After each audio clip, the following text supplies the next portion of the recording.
नमस्कार। आज हम कक्षा 12 हिंदी केंद्रित वितान पाठ्य पुस्तक के भाग 2 के पाठ 3 अतीत में दबे पांव का पहला भाग पढ़ने जा रहे हैं। अतीत में दबे पांव के लेखक हैं ओम थानवी।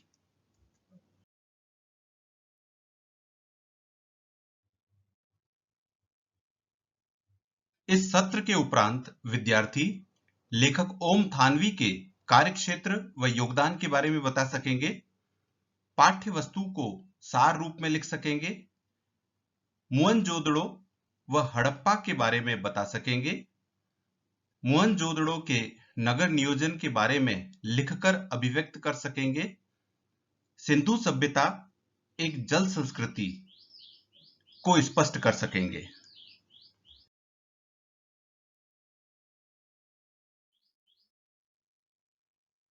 आइए लेखक ओम थानवी के बारे में जानें।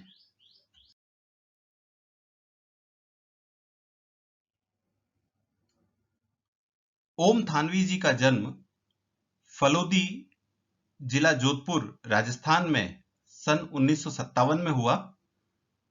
शिक्षा दीक्षा बीकानेर में हुई और राजस्थान विश्वविद्यालय से इन्होंने व्यावसायिक प्रशासन में एमकॉम किया। अब जानते हैं इनके कार्यक्षेत्र व योगदान के बारे में। सन 1980 से 1989 तक राजस्थान पत्रिका में इतवारी पत्रिका का संपादन किया। सन 1999 से दैनिक जनसत्ता, दिल्ली व कलकत्ता संस्करणों के संपादक रहे। इंडियन एक्सप्रेस समूह के हिंदी दैनिक जनसत्ता के संपादक के रूप में लंबे समय तक कार्यरत रहे। 80 के दशक में सेंटर फॉर साइंस एनवायरनमेंट की फेलोशिप पर राजस्थान के पारंपरिक जल स्रोतों पर खोजबीन कर विस्तार से लिखा। आपको गणेश शंकर विद्यार्थी पुरस्कार के साथ साथ पत्रकारिता के लिए कई अन्य पुरस्कार भी मिले हैं।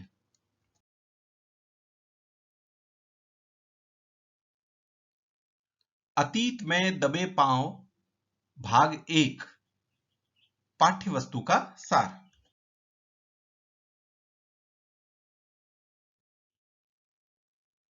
प्रस्तुत पाठ लेखक की मोहनजोदड़ो यात्रा के अनुभवों पर आधारित है।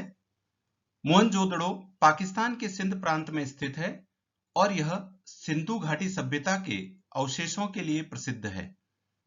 मोहनजोदड़ो ईंटों के टीलों पर बना एक शहर है जिसकी आबादी लगभग 85,000 थी। मोहनजोदड़ो और हड़प्पा प्राचीन भारत के ही नहीं, दुनिया के दो सबसे पुराने नियोजित शहर माने जाते हैं। सिंधु सभ्यता के अवशेषों को देखकर लेखक को उसके जीवंत होने का एहसास होता है। इसमें मोहनजोदड़ो के बौद्ध स्तूपों का वर्णन भी किया गया है।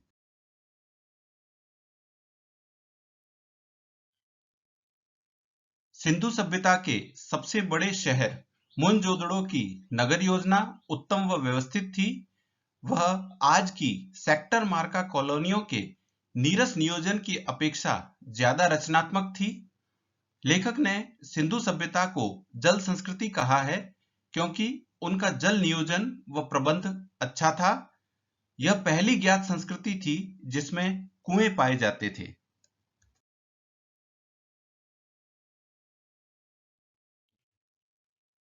अब पाठ्य वस्तु को विस्तार से समझते हैं।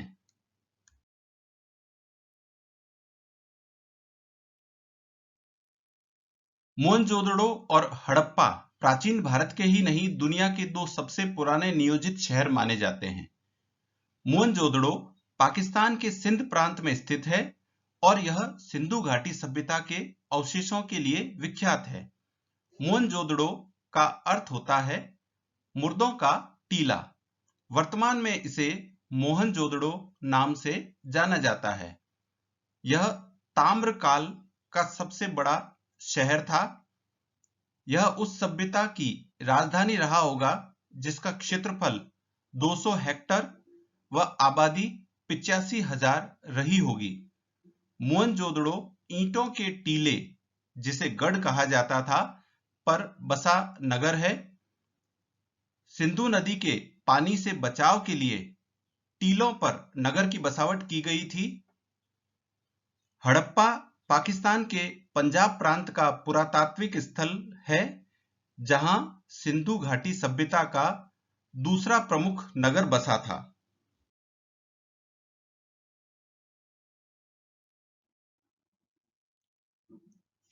लेखक अपनी मोहनजोदड़ो की यात्रा के दौरान सिंधु घाटी सभ्यता के जीवंत होने का वर्णन करते हुए रसोई की खिड़की से भोजन की गंध और बैलगाड़ियों की रुनझुन सुन सकने का अनुभव करते हैं।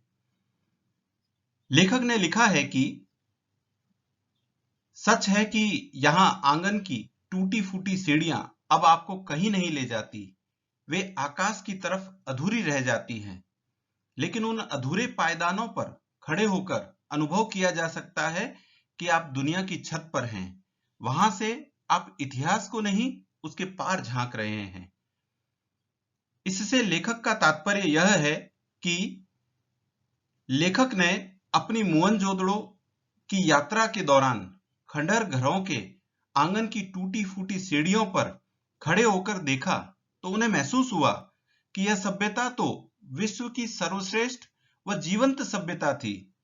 उन अवशेषों से उन्हें महसूस हुआ कि उनका नगर नियोजन, वास्तुशिल्प, जल नियोजन, कृषि, यातायात आदि उन्नत थे।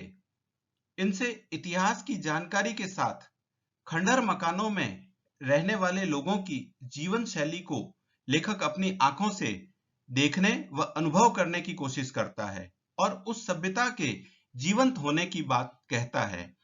इन पंक्तियों से लेखक यह बताना चाहता है कि इन अवशेषों से हम केवल इतिहास की ही जानकारी नहीं प्राप्त कर रहे हैं, बल्कि उस समय की जीवन शैली और जीवंतता का भी अनुभव कर रहे हैं।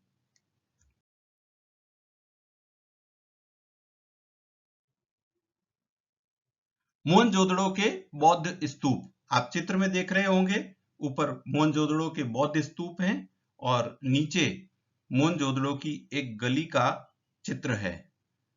मोहनजोदड़ो में ऊंचे चबूतरे पर बड़ा बौद्ध स्तूप है, जो मोहनजोदड़ो की सभ्यता बिखरने के बाद एक जीर्ण शीर्ण टीले पर बनाया गया है।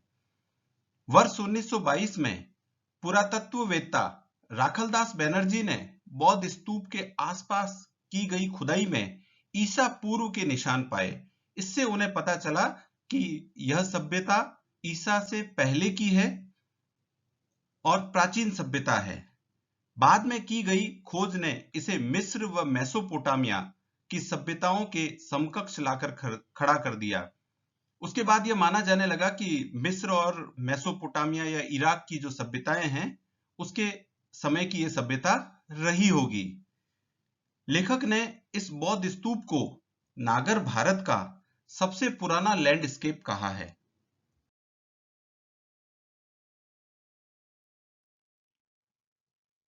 अब हम मोहनजोदड़ो और सिंधु घाटी सभ्यता के नगर नियोजन पर चर्चा करते हैं। नगर नियोजन की अनूठी मिसाल है मोहनजोदड़ो। लेखक ने इस नगर नियोजन के बारे में लिखा है कि उनकी बसावट ग्रिड प्लान के अनुसार थी। सड़कें आड़ी व सीधी थी। वर्तमान में ब्रासीलिया, चंडीगढ़ और इस्लामाबाद ग्रिड शैली के शहर माने जाते हैं।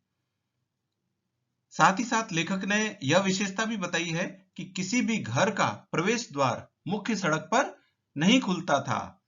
घरों में बड़ा आंगन कुम्हारी या धातु व्यवसाय के लिए रखा जाता था। स्तूप वाले चबूतरे के सामने उच्च वर्ग और दक्षिण में कामगारों की बस्ती होती थी। अनुष्ठान के समय सामूहिक स्नान के लिए पक्की ईंटों से बने महाकुंड थे। कुंड में अशुद्ध पानी न आए, इसलिए कुंड के तल व दीवारों पर ईंटों के बीच चूने व चिरोड़ी के गारे का व पार्श्व दीवारों में सफेद डामर का प्रयोग किया गया है। कुंड से पानी को बाहर बहाने के लिए पक्की ईंटों से बनी और ढकी हुई नालियां थी।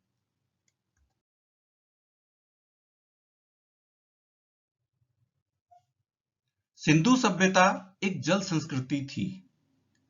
लेखक ने इसके संबंध में कुछ तथ्य स्पष्ट किए हैं। सिंधु सभ्यता सिंधु नदी के किनारे बसी सभ्यता थी और नदी के पानी के नुकसान से बचने के लिए उन्होंने अपनी बसावट टीलों पर की थी। यह संसार की पहली ज्ञात संस्कृति है जिसमें कुएं पाए जाते थे। मोहनजोदड़ो में पक्की ईंटों से बने लगभग 700 गोलाकार कुएं थे जिनसे सिंचाई भी की जाती थी। पवित्र जल के लिए अनुष्ठान के समय सामूहिक स्नान के लिए पक्की ईंटों से बने महाकुंड थे जिनकी पार्श्व दीवारों में सफेद डामर का प्रयोग किया जाता था। उस समय प्रत्येक घर में एक स्नान घर होता था। उस समय की जल निकासी व्यवस्था बेजोड़ थी। प्रत्येक घर में पक्की ईंटों से बनी नालियां होती थी जो बाहर एक हौद में खुलती थी। हौद का गंदा पानी भी पक्की ईंटों से बनी बंद नालियों से आगे जाता था। मुख्य सड़क के दोनों तरफ समानांतर ढकी हुई नालियां होती थी। इस प्रकार उनका जल प्रबंध बहुत उत्तम और सुनियोजित था। इसलिए लेखक ने सिंधु सभ्यता को एक जल संस्कृति कहा है।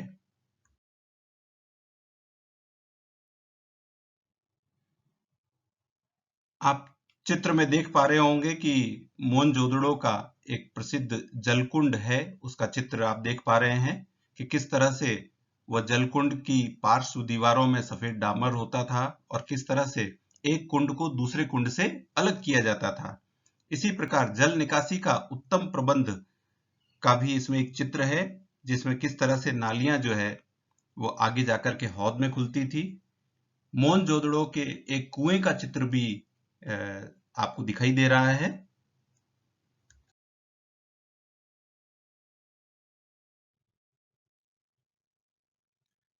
मोहनजोदड़ो के घरों में कमरे छोटे होने के क्या कारण थे? मोहनजोदड़ो की आबादी अधिक थी। नौकरों के लिए नीचे कमरे होते थे जो छोटे रखे जाते थे। नीचे के कमरे छोटे रखकर ऊपर की मंजिल का निर्माण किया जाता था। इन कारणों से मोहनजोदड़ो के घरों में कमरे छोटे रखे जाते थे।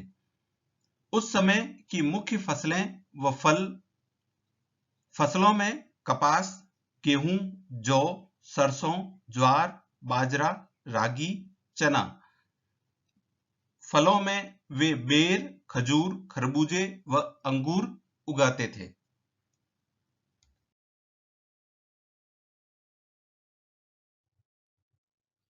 आइए विशेष संवाद करते हैं।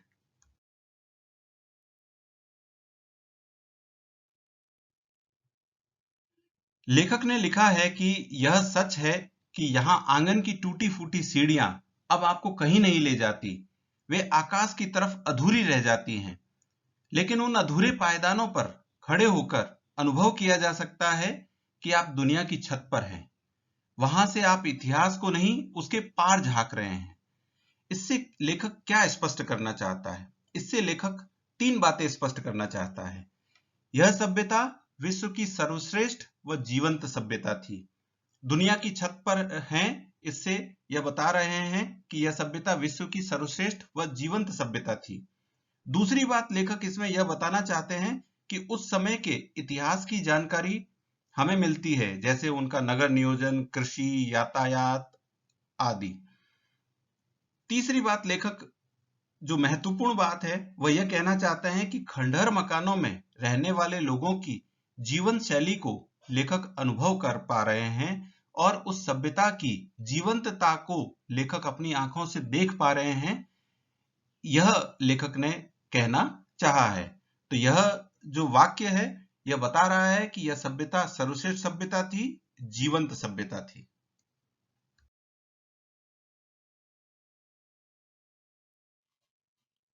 अब आज की पाठ्य वस्तु को प्रवाह चित्र से समझते हैं।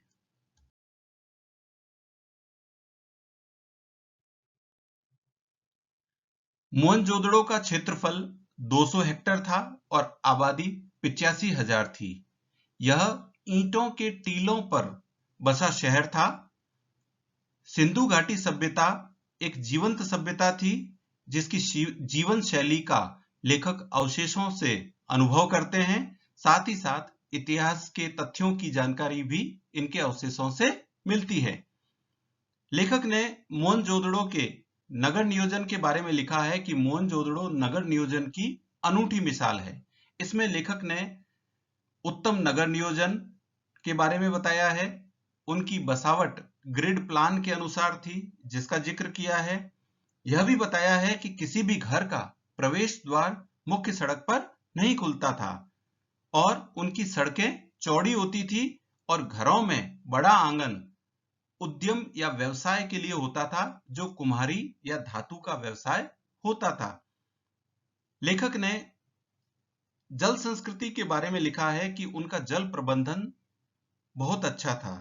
सिंधु नदी के किनारे टीलों पर उन्होंने बसावट की थी ताकि नदी के पानी का लाभ तो वे उठा सकें, पर उसका नुकसान उन्हें न हो। साथ ही साथ 700 गोलाकार कुएं उस समय पाए गए हैं, जो किसी भी सभ्यता में पहली बार देखने को मिलते हैं। महाकुंड व स्नान घर का जिक्र लेखक ने किया है और पक्की ईंटों से बनी बंद नालियां जो आगे एक हौद में खुलती थी, उनके द्वारा उत्तम जल निकासी व्यवस्था का जिक्र भी लेखक ने किया है।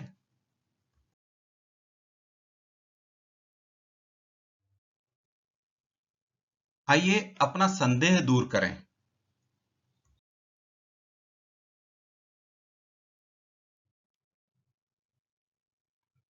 सिंधु घाटी सभ्यता को जल संस्कृति क्यों कहा गया है? इसमें लेखक ने नदी, कुएं, महाकुंड व स्नान घर और जल निकासी व्यवस्था के बारे में बताया है, यानी उनके जल प्रबंधन की जानकारी हमें देनी है।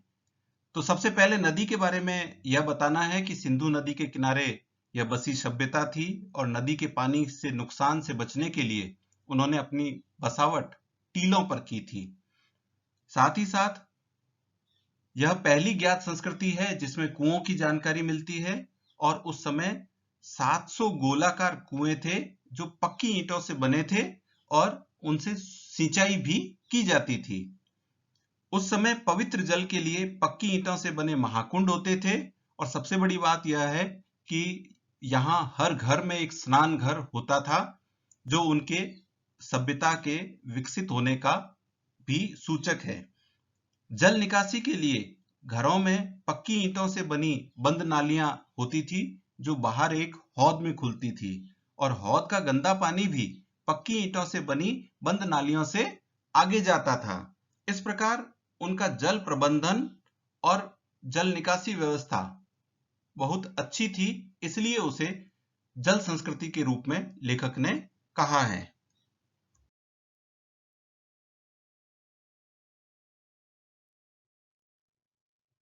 आशा है आपको यह पाठ्य वस्तु समझ में आई होगी। धन्यवाद।